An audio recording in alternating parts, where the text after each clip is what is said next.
जय हिंद, वंदे मातरम। दोस्तों, मैं दागुरु। यह हमारी पर्यावरण की सेकंड पार्ट है।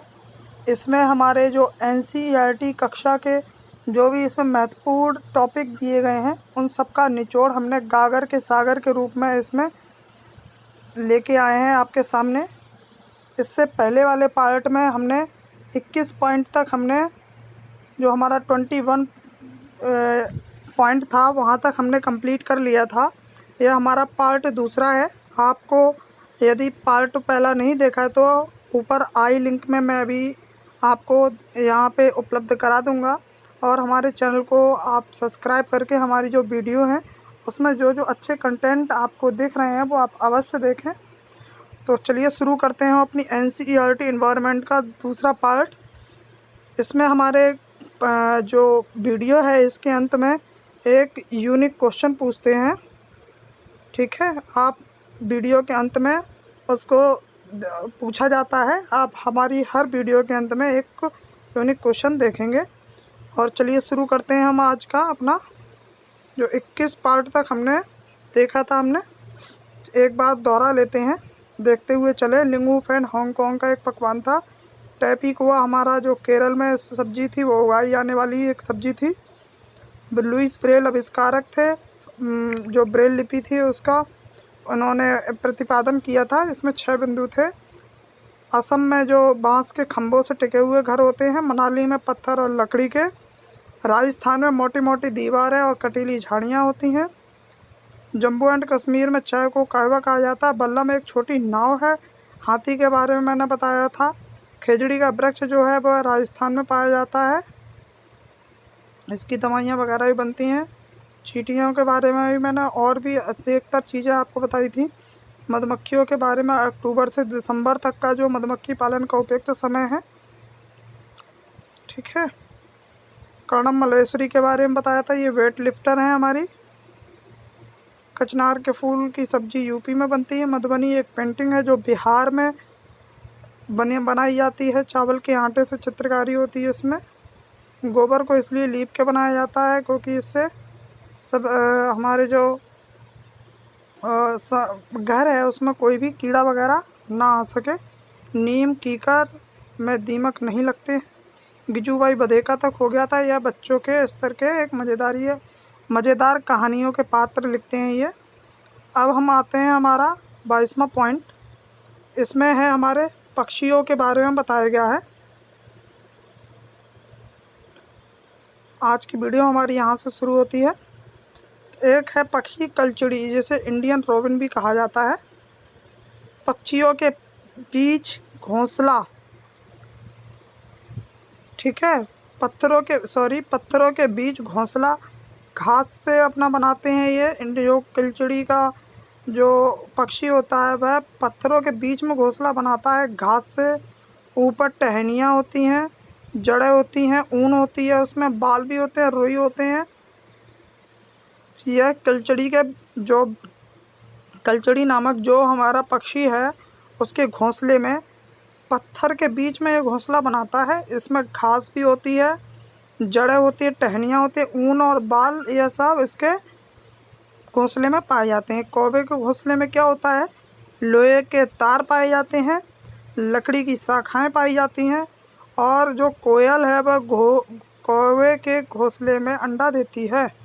कोयल खुद अपना घोंसला नहीं बनाती है, जो कौवे के द्वारा जो घोंसला बनाया है उसी में ही वह अंडा देती है। एक फाख्ता नामक एक पक्षी है, वो कैक्टस के कांटों के बीच में मेहंदी के मेड़ में घोंसला बनाता है। कैक्टस के कांटों के बीच में फाख्ता नामक पक्षी घोंसला बनाता है और मेहंदी की मेड़ में। तो चलिए मैं आपको फाख्ता जो पक्षी है उसकी पिक्चर आपको दिखा देता हूँ, आपको समझने में और आसानी होगी। ये देखिए, ये बिल्कुल कबूतर की तरह दिखता है फाख्ता जो पक्षी होता है। बस इसके पंख वगैरह देखिए इससे अलग होते हैं, और ये उड़ने में कबूतर से कहीं ज़्यादा तेज़ होता है ये।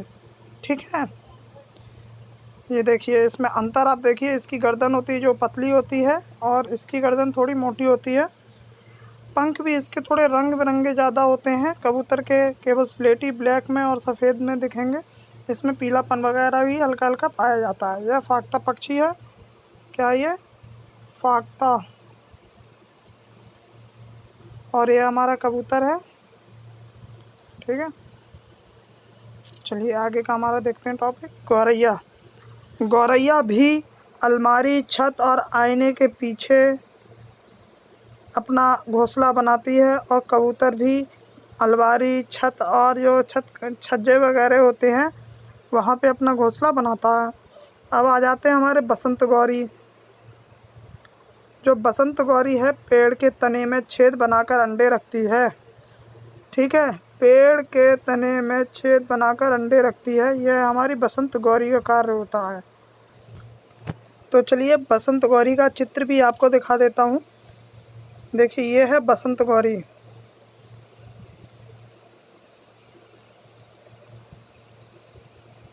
बसंत गौरी पक्षी ये देख लो, ये है। ठीक है,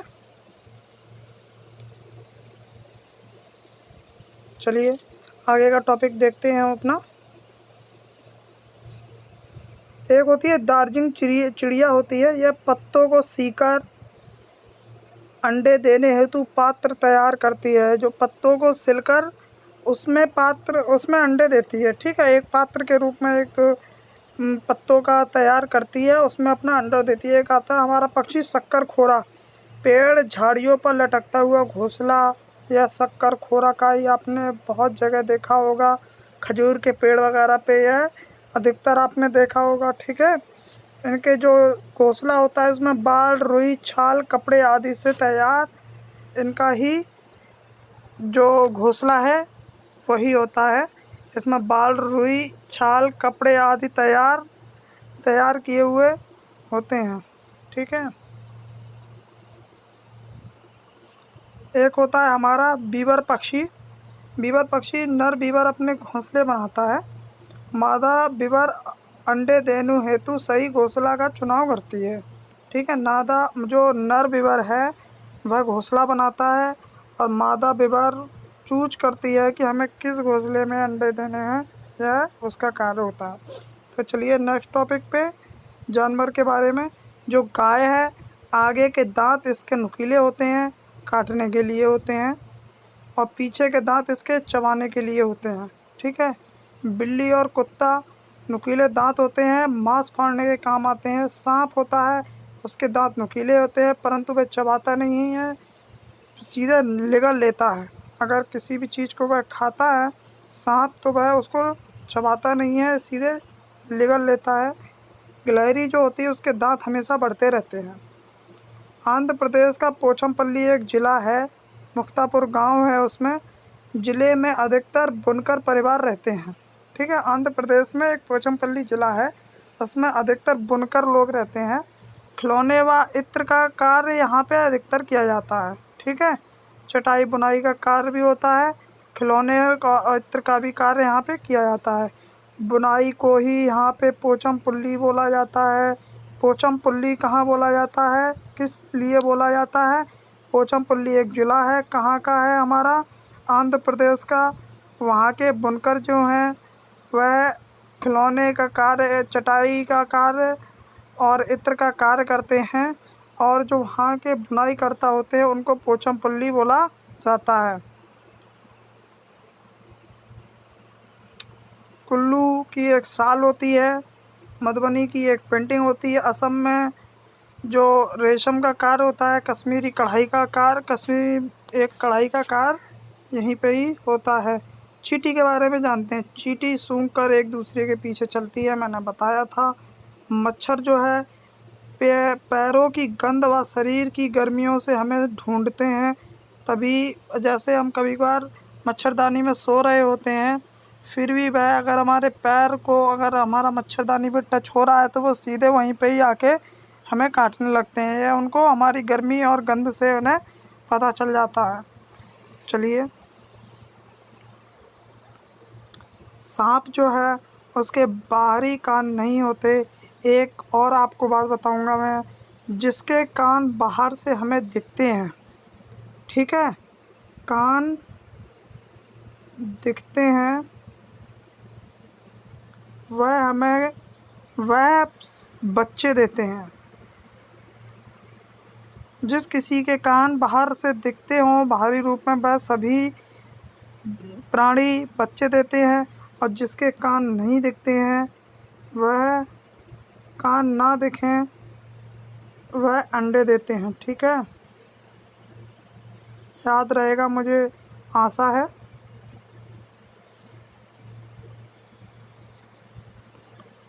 ठीक है, तो कहाँ था हमारा?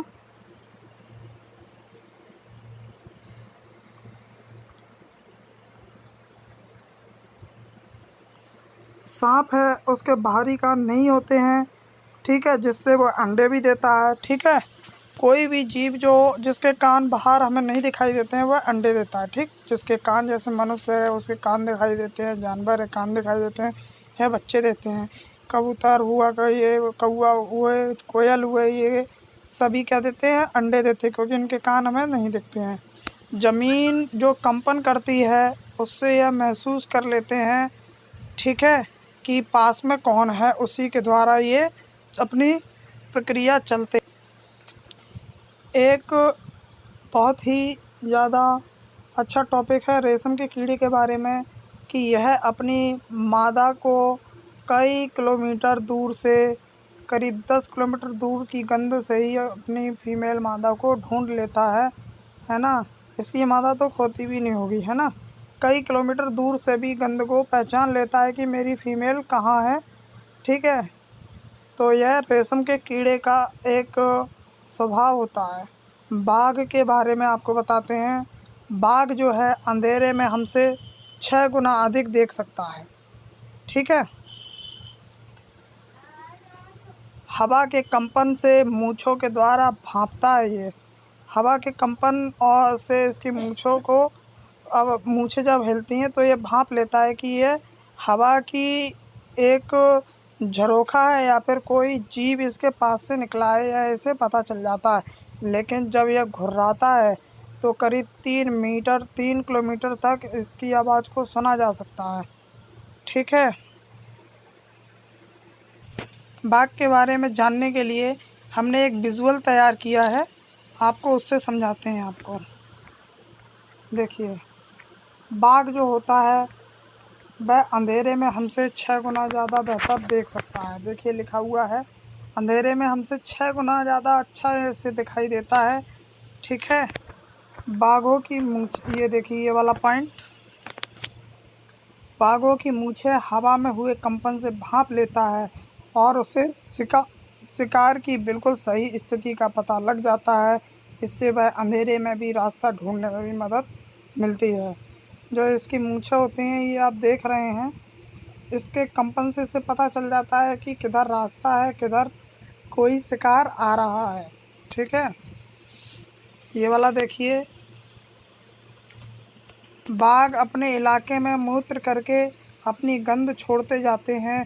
यह इलाका कई किलोमीटर बड़ा हो सकता है।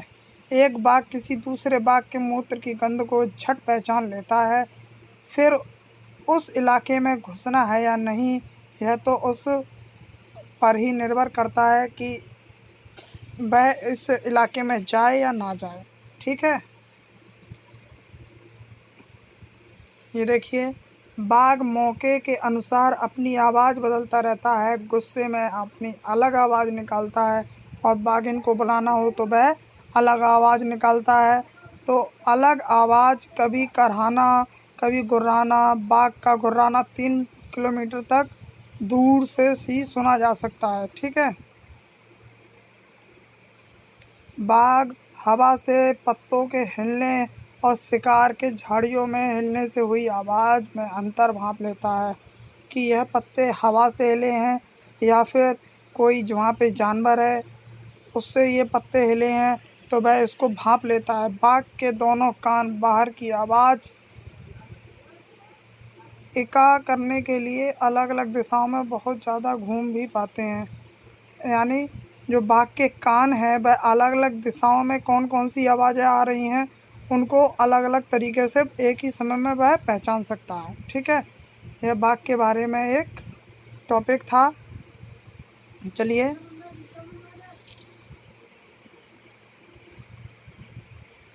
हाँ, अब जानवर के बारे में क्या है, इसमें जानवर हर चीज़ को सफ़ेद और काले रंग में देखते हैं। जो जानवर होते हैं उनकी जो रंगों की पहचानने की क्षमता होती है बहुत कम होती है, वह अधिकतर हर चीज़ को सफ़ेद और काले रंग में ही देखते हैं। चलिए, एक ये स्लॉथ एक जीव है, यह भालू जैसा दिखाई देता है। ठीक है, यह सबसे ज़्यादा सुस्त जानवर है दुनिया का। अभी जो ऑस्ट्रेलिया में आग लगी थी जंगलों में, ठीक है, उसमें यह स्लॉथ बहुत मारे गए थे। पेड़ पर उल्टा लटक कर सोता है, यह करीब 17 घंटे तक सोता ही रहता है। उसी पेड़ के पत्तों को यह खाता है। पत्तियां खत्म हो जाने पर यह दूसरे पेड़ पे चला जाता है। 40 वर्ष के जीवन में यह करीब 40 वर्ष तक करीब जीता है। 8 पेड़ पर ही घूम पाते हैं यह। 5 साल में यानी एक पेड़ पे जो औसतन है यह जाता है। हफ्ते में एक बार ज़मीन पर आता है, वो भी क्या नाम है, जब इसको पोटी या फिर सूसू करनी हो तब ही ये ज़मीन पे आता है, वरना यह पेड़ पे ही बना रहता है। यह बहुत आलसी होते हैं। अब मैं आपको जो स्लॉथ है इसका चित्र आपको दिखाऊंगा। ये देखिए, ये स्लॉथ एक जीव है।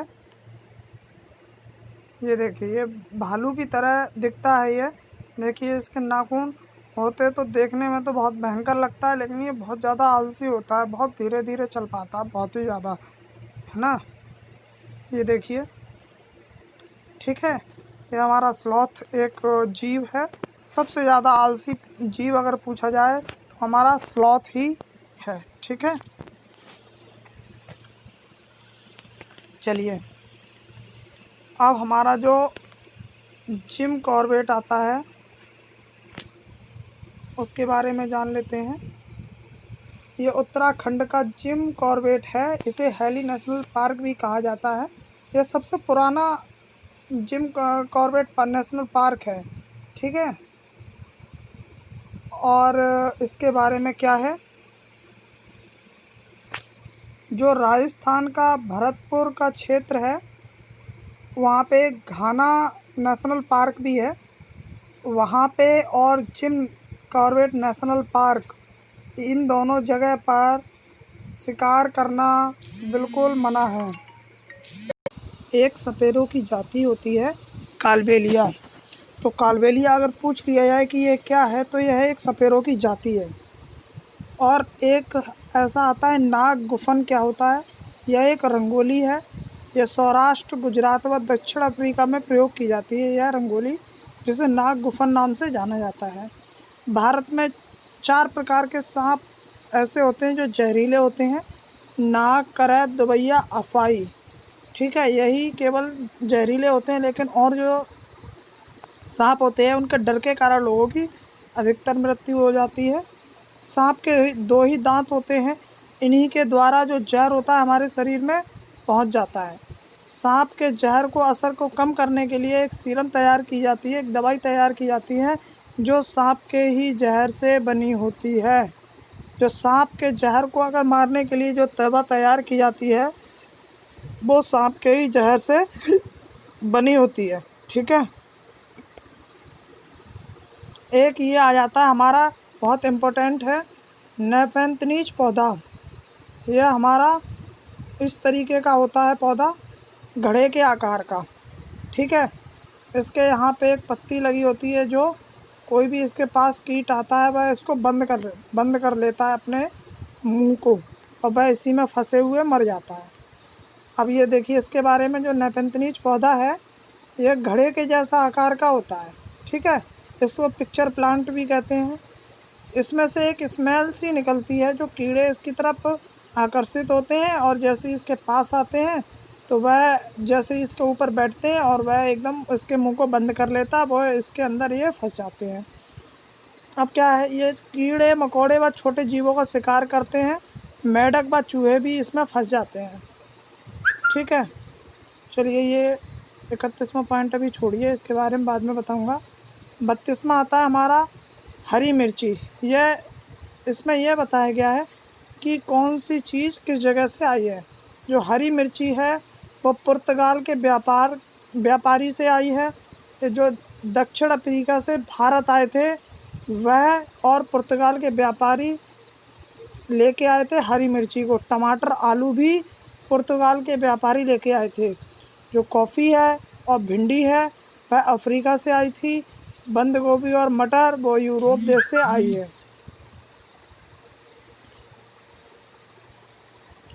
जो सोयाबीन है वो चीन से आई है। चीन से हमारी और क्या आई है,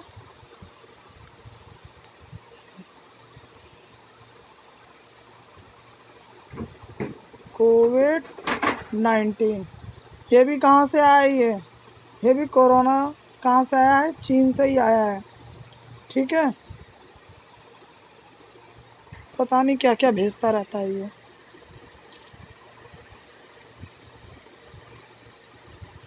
अब ये हमारा है अल-बरूनी।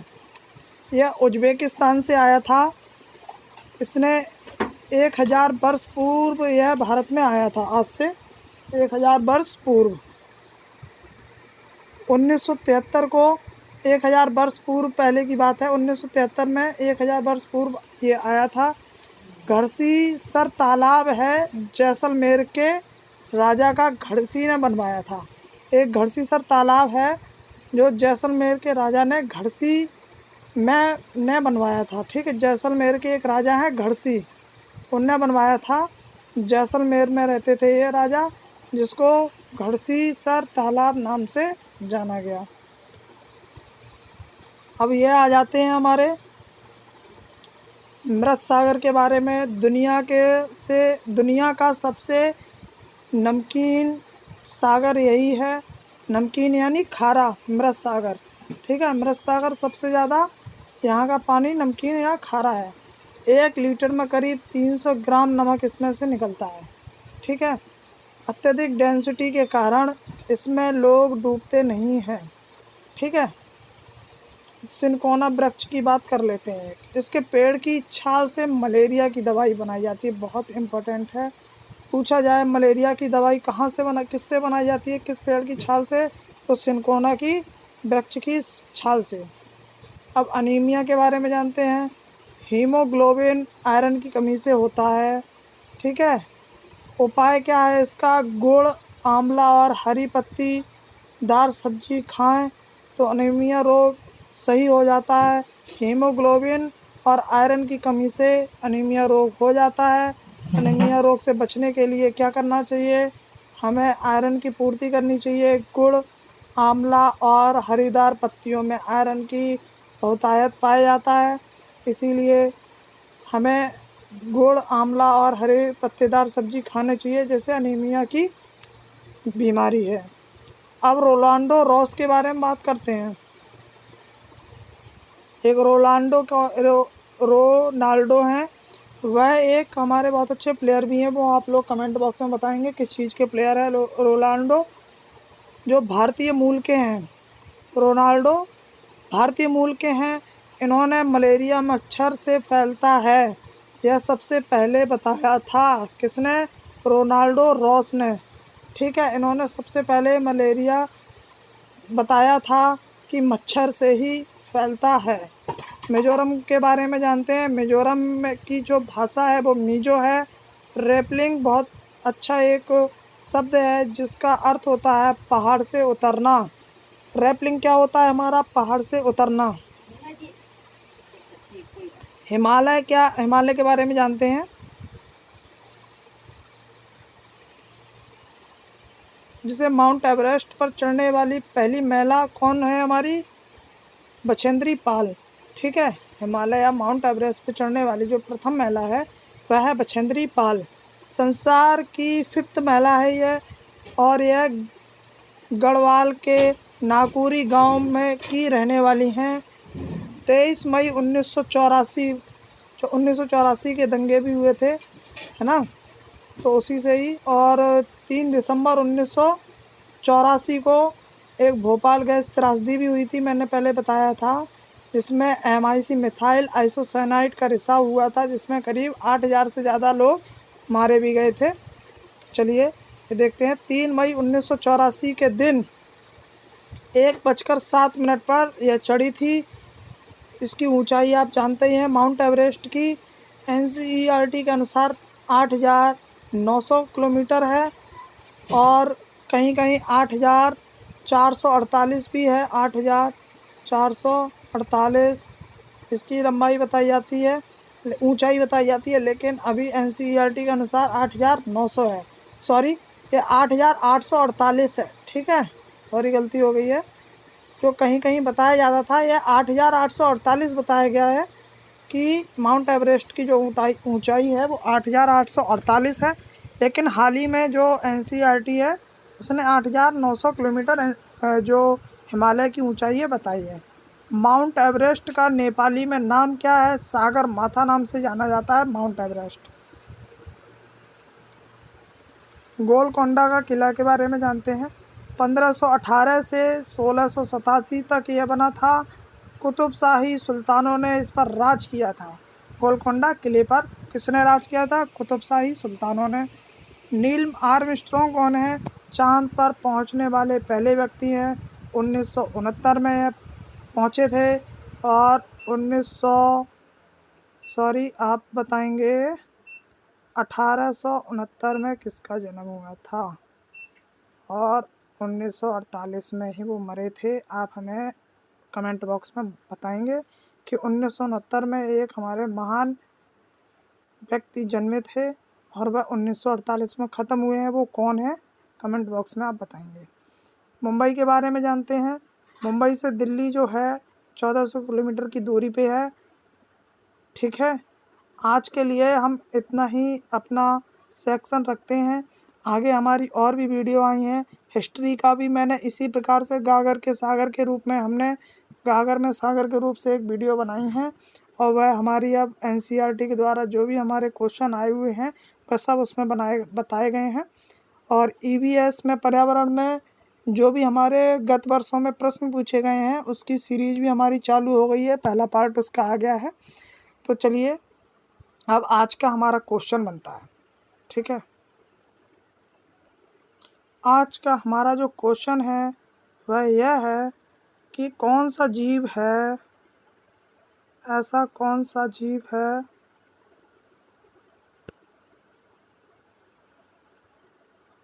जीव जो भूख लगने पर